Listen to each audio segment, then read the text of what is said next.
Hi, this is Kathy Ganatic. I'm a professional astrologer from the Twin Cities of Minneapolis and St. Paul. Each month, I host the Twin Cities Astrology Meetup with astrologer Nicole Conan. We have just begun a series on the Hellenistic concept of planetary dignities. That sounds a little complicated. Basically, there are these different methods to understand the power of different planets in your birth chart. So this is a great technique if you're a beginner to astrology and you want to learn more about the planets in your birth chart. This is a great first step. And also, it's wonderful for people who practice modern astrology and want to learn a little bit about some of the more complex techniques in Hellenistic astrology that help us deepen our understanding of planets for our clients. When I work with these techniques, when I have people come in for readings, it really helps me not only understand the planets in their chart, but also the areas of their life that are ruled by those planets. We're going to get into that in the very first session, so you'll understand what I mean. But it really deepens the meaning of a reading because if you know, for example, the planet that rules your seventh house of partnership, you can look for that planet in the person's birth chart and understand that that planet is responsible for everything that has to do with relationships. So whenever there's a transit to that planet, it could affect seventh house topics. Again, we'll get into that in the upcoming video. I love these techniques. So each month over the next 10 months, I'll take a different dignity and take 20 or 30 minutes to explain it. And I offer exercises at the end of each video or presentation, questions you can use to work with these techniques in your birth chart or with clients' charts to really help you apply what you learn. Feel free if you have questions after you do the exercise to drop a comment in the comment section. I love to answer questions and help teach astrology to people. This is just my joy in life. So if you enjoy the video, like and subscribe. It helps people find my content. Without further ado, here we go. I'm going to share a screen from the presentation from yesterday. These are the slides. Just one. So, as I was saying at the beginning of the meetup for a few people, Nicole and I are have both studied Hellenistic astrology. I also weave in traditional and all kinds of other systems, but it's the grounding for our astrological practice. And one of the reasons we like it is it's so complex. There's so much that you can learn.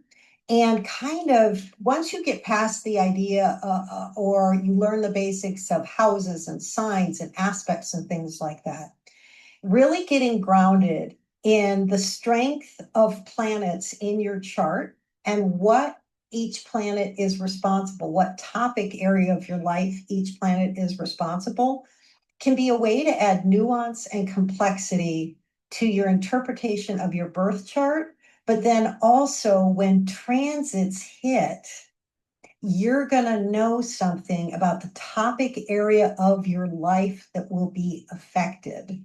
So when a transit hits one of your birth planets, one of the inner planets, meaning your sun, moon, Venus, Mars, Jupiter, and Saturn. That Jupiter and Saturn aren't necessarily inner, but those seven basic planets, they're the ones that are responsible for ruling the different signs in Hellenistic astrology. And so when a transit hits one of those planets, you can look and see what houses that planet rules and where that planet falls. And it's going to tell you a little bit about the topic area of your life that might be affected by that big transit. So before I get into the PowerPoint, I'll just give you one simple example, which is, say the planet Pluto, and usually it's the big outer planets that carry the biggest impact when they hit our inner planets. Say the planet Pluto is going to be hitting your moon 3 times over a period of 2 years. Pluto moves really slowly. You can understand the area of transformation that your life may take, because Pluto can have to do, he's the god of the underworld, that can have to do with transformation in our life. By looking at the house that your moon is in, it's going to affect that house. Say your moon is in the third house. Then something around how you communicate may transform. You may have transformations in your relationships with siblings. These are some of the third house topics. But then you would also look at the sign that is ruled by the moon, and that's Cancer. And wherever that sign is in your chart, that sign and house are going to, excuse me, that house is going to be transformed as well, the topics of it. So if your moon rules the ninth house, you might have transformation around higher education, philosophy, religion, international travel. One third thing I would say is that when Pluto hits a planet like the moon, you can also look at the topics of the moon itself to understand where the shakeup might be. So things around your emotions, relationships with mother, your body, all those things can change as well. So you see the depth that you can add when you understand this. So that's just kind of like the big picture of what we're going to talk about today, which is planetary rulership. But planetary rulership is just one of many types of what the Hellenistic astrologers called dignity in your chart. Things that can affect the power of a planet in your chart or help you interpret its meaning. Okay, so there's two types of dignity. This first part is just really big picture. There's a lot of information on the slides that are coming up. Don't expect to know them. Just this is giving you the framework for the next 8 discussions that we're going to have around dignity. Okay, so there's essential dignity and accidental dignity.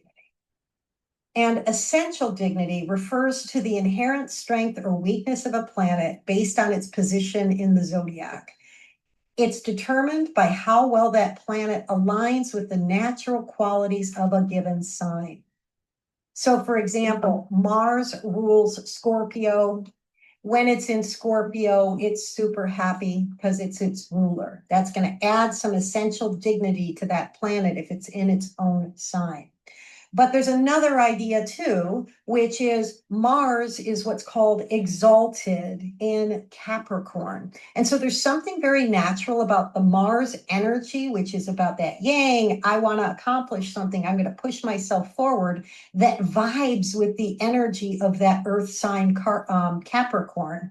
And that gives it dignity. And so you can even just think symbolically, why would Mars do well in a sign like Capricorn? Well, Capricorn is an earth sign that's got a cardinal energy. It likes to start things, and it's about ambition. You can see the resonance between Mars and ambition. Okay, so that's in part where they derive this idea of exaltation. We'll talk about exaltation in the next class on this. For now, we're talking about planetary rulership. I just wanted to give you a sense of what essential dignity means through some examples, right?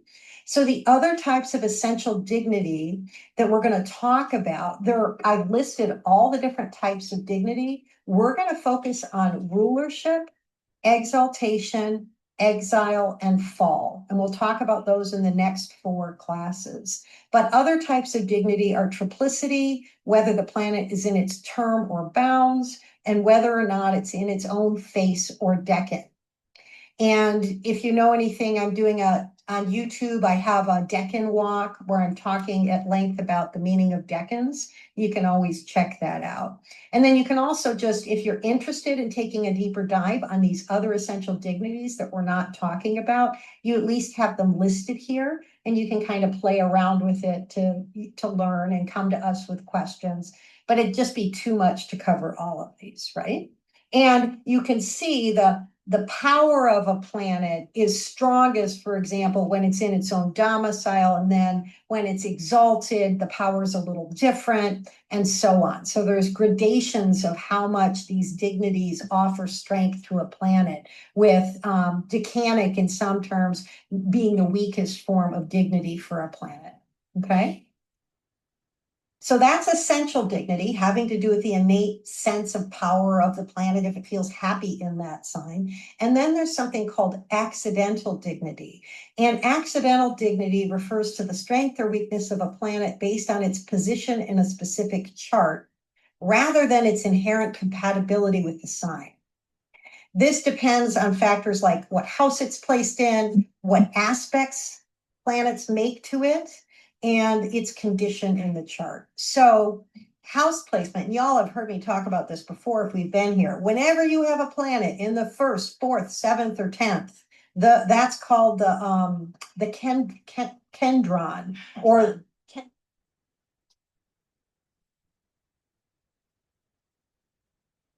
thank you. And there are these, Kentron was a goad in ancient Greece. It was this tool that you used to get your horse or camel going. I think your camel probably. And anyway, so there's this idea planets in this house have this superpower to get things going, right? Whereas if planets are in houses that are succedent or cadent, we'll talk about that when we teach this piece, then they have less power when they're in the other houses, and we can go through that.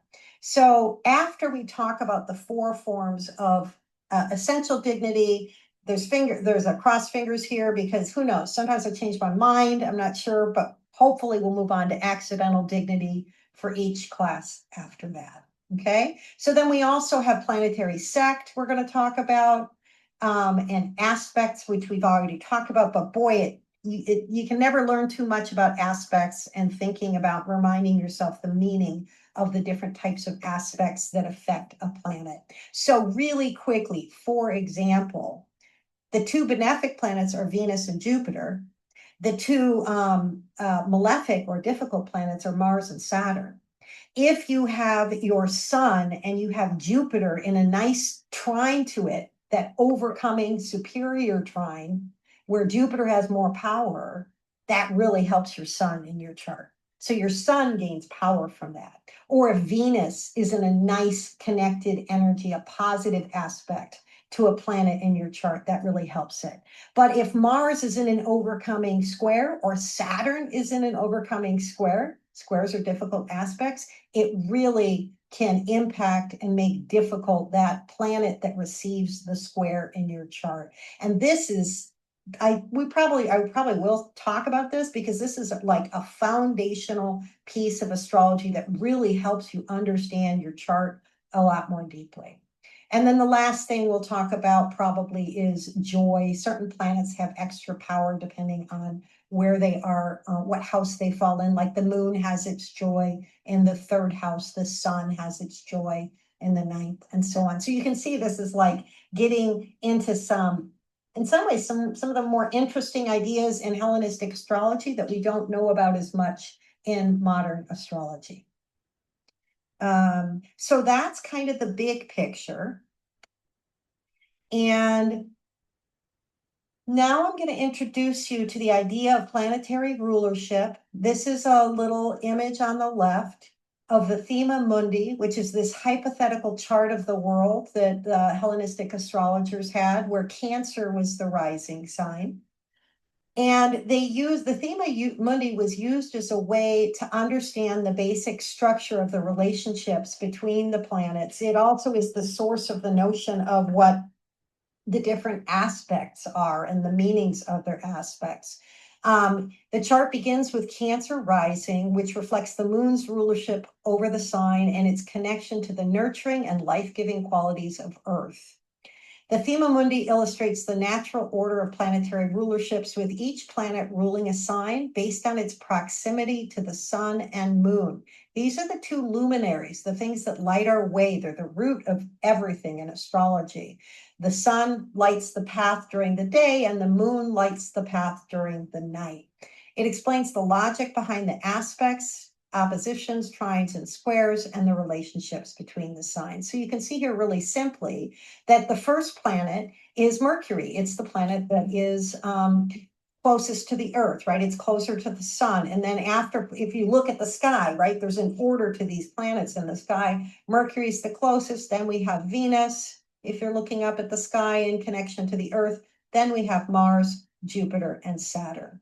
And so we're going to use this Thema Mundi, which identifies the planets that rule the different signs, as the basis for learning rulership or domicile. Can I add one point to that? Yes, you want me to go back? Sure.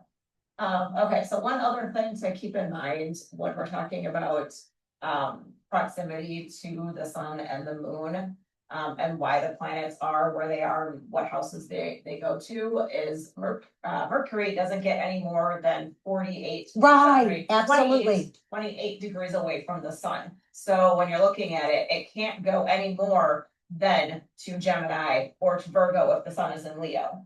It can't get any farther away.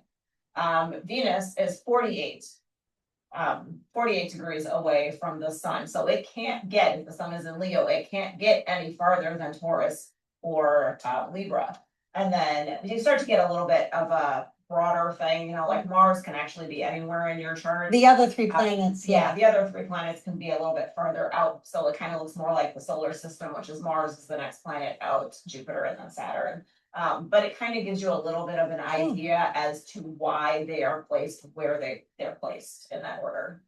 Yeah, and there's on my website, I did a class on the inferior planets, Mercury and Venus, and their orbit. And they kind of, because it can be just kind of helpful to understand that idea that because of the way the Earth is in the solar system, we never see Mercury and Venus moving more than those degrees because you always hit a retrograde and they become morning star or evening star. So anyway, for a deeper dive on some of those ideas and the orbits, right? Yeah. So then we're going to basically today learn. So each of these planets, when it's in a rulership, there's this idea. So there's a couple of things. First of all, if a planet is in a sign that it rules, it's just comfortable with that energy because it's part of the nature of that sign to have that energy. So it's not only that you can learn what planets rule what signs, and then that can help you understand stuff about transits. It's also knowing the planet that rules a sign. If you know the planet that rules a sign, what element it is, whether it's earth, air, fire, or water, and what mode it is, whether it's a cardinal sign that likes to start things, a fixed energy that stays present, or a mutable energy that goes between the two types of energy, you don't need anybody else to tell you the meaning of a sign because you can just play with the symbology. Like we know Capricorn is a cardinal earth sign that is, help me out, what am I missing? Cardinal earth, ruled by Capricorn. I mean, ruled by Saturn. Saturn is a planet about limitations and boundaries and hard work that pays off over a long period of time. Earth likes to build things in the real world. Cardinal likes to start things. Okay, Capricorn is a sign that's about achieving things in the real world, doing the hard work that it takes to get there. Do you see? So you can derive for yourself the meanings, just knowing those three things about any sign. I get a little confused on what energy is imparted by. So is it the sign that imparts the energy, or is the planet that imparts the energy? The sign has a quality to it, and then the planet moving into the sign is affected by the quality. So it's the sign that has the energy or the way of being. And then you can think about the planets as being the actors on the stage, right? And then you can think about the houses as being the areas of life. What's going to be the theme for that party or that, that thing that's happening. So Venus in Capricorn is like the queen goddess moving into the area of, hard work and achievement.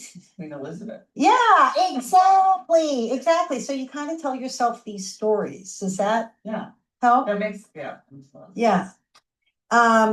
So not to get into the meaning of each of the signs, but that, because that's another thing we can talk about, but just they can be helpful to know that we can derive a lot of these ideas if you're forgetting something or even playing with ideas around what modality or energy of the sign is, whether it starts things, whether it likes to say fixed, whether it likes to be flexible. And then looking at the ruler of the sign is going to add an energy that helps you understand the meaning of the sign, as well as whatever element to this. Okay, so clarifying question, because I've just been thinking about this concept of like acting and Mm-hmm. theater and things of that nature, so. What I heard you say is like, so the house would be kind of like the stage. or Yeah, the- exactly, okay, the and then setting. the planet would be the actor, Yes. and then the sign would be the director. Yeah, that's an interesting question. How would you put it? Yeah, it feels like it's the environment versus I don't know, like, okay, so it's like the city, like New York, it's New York City is maybe the sign. And Okay. then it's a restaurant and that's the house, or it's home, you're at home. And so it's a story about home and family, that's the house. Okay. See what I mean? Yeah, and there actually, by the way, weren't we talking about this? There's a whole area of astrology that's where where they act out. So one way to learn astrology is like to do astrology theater. People do that. And I'm not sure who does it, but isn't that cool? It's really good. Yeah, so that's part of what inspired, Experimental astrology, it's called. what's it called again? Experimental Yeah. astrology, yeah. That's what got Nicole and I thinking about doing some exercises that require us to kind of enter the charts a little bit by working with them as a way to learn versus having it be all Yeah. intellectual. Interesting, like how the fire would be. Mhm. And, if the fire belongs to the sign. Is that right? Yeah, exactly. That's the And then- element of the sign. It's the element of the sign, not the planet. not the Right. house, But it is the element of the sign. Element of the sign. So it's like where the sun is in the sky or where the moon is in the sky.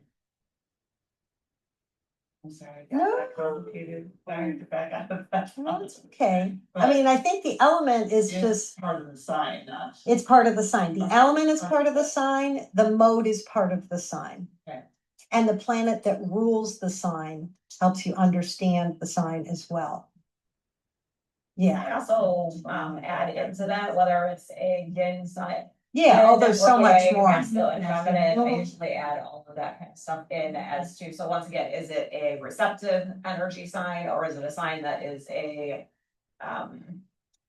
emotive? The Bring out- earth and water are feminine, the air and fire are masculine.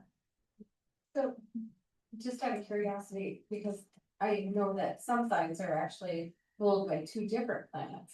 Well, Which not in this sometimes- system. Okay, so that, So That's there's traditional rulership, which is there's only gonna be one, right? And then modern astrology has kind of added in some of those outer planets and said, oh, this is kind of like that, but that's they've got Uranus ruling Aquarius. Honestly, if I were to decide it, I would say that Uranus probably is more of Gemini, right? So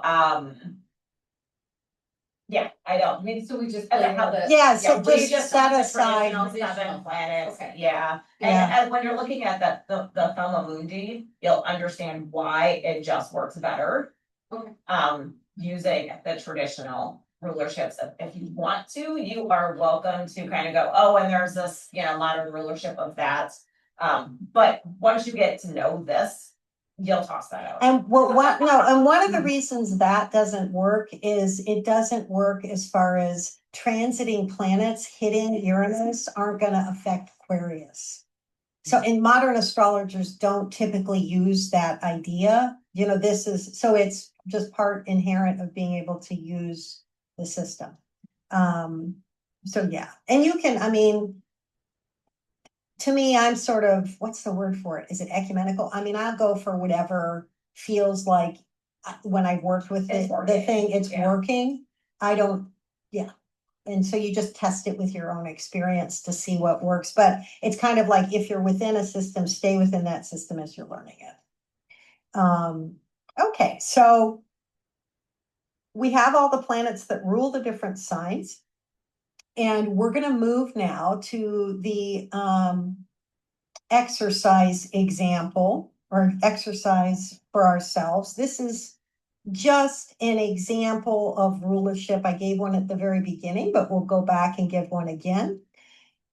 You can understand what planet is responsible for each of the topics of your life. I should say by looking to see what planet rules the sign on the cusp of the house.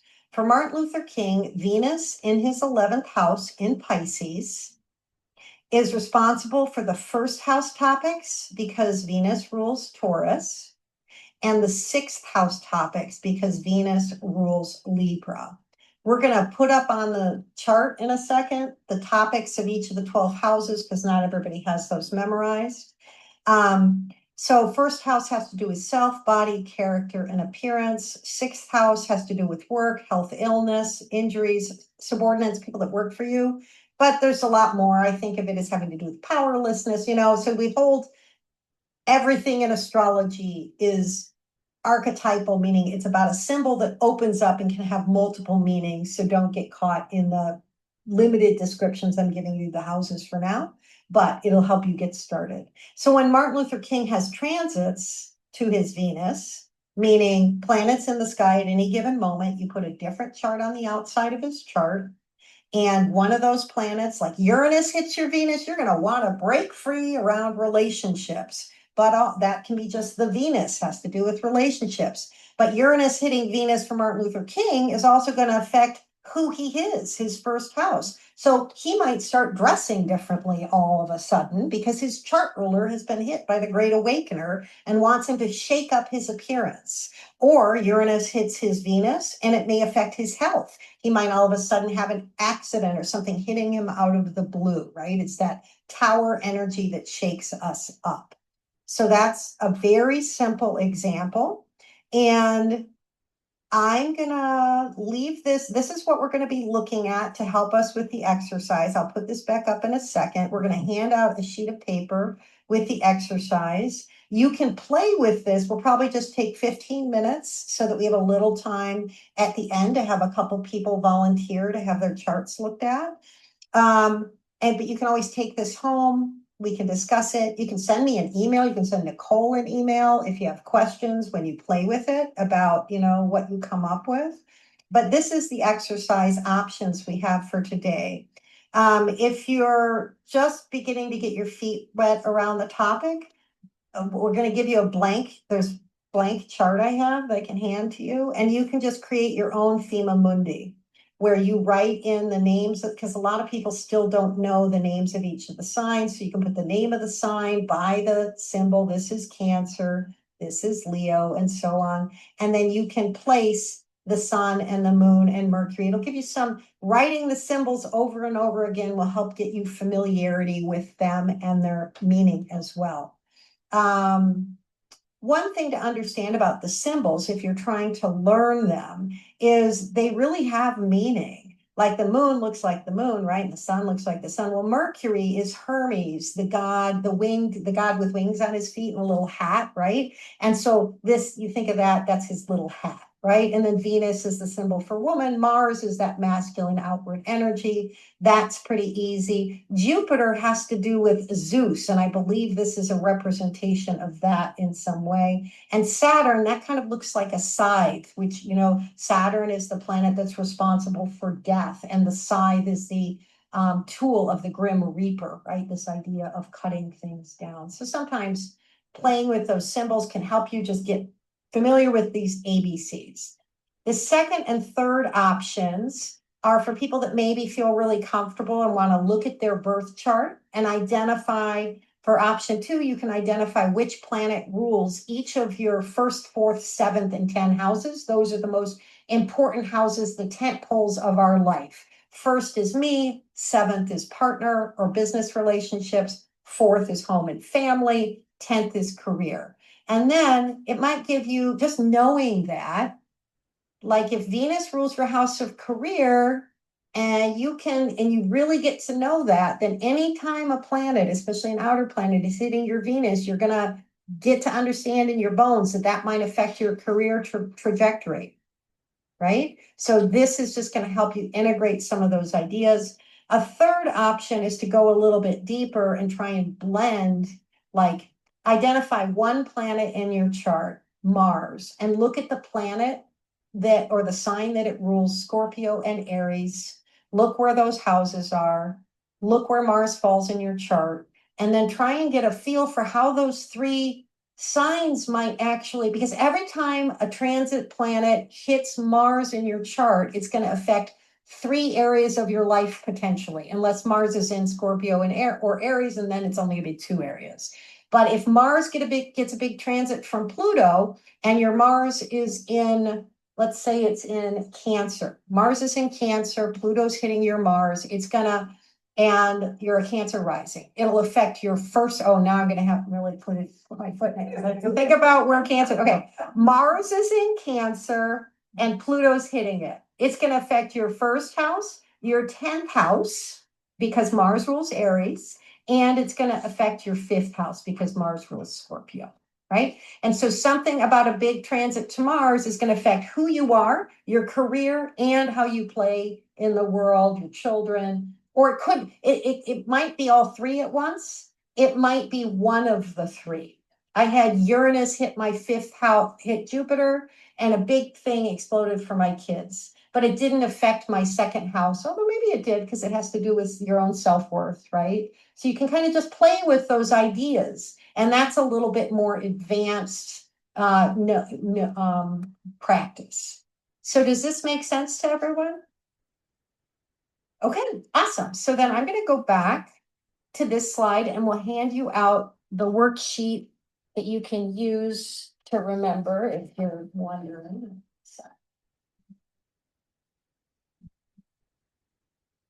Awesome. That's the end of the video. I hope you enjoyed it. If you did, again, like and subscribe, and feel free to leave a comment or a question. We'll see you next month with the video on exaltation. Thanks.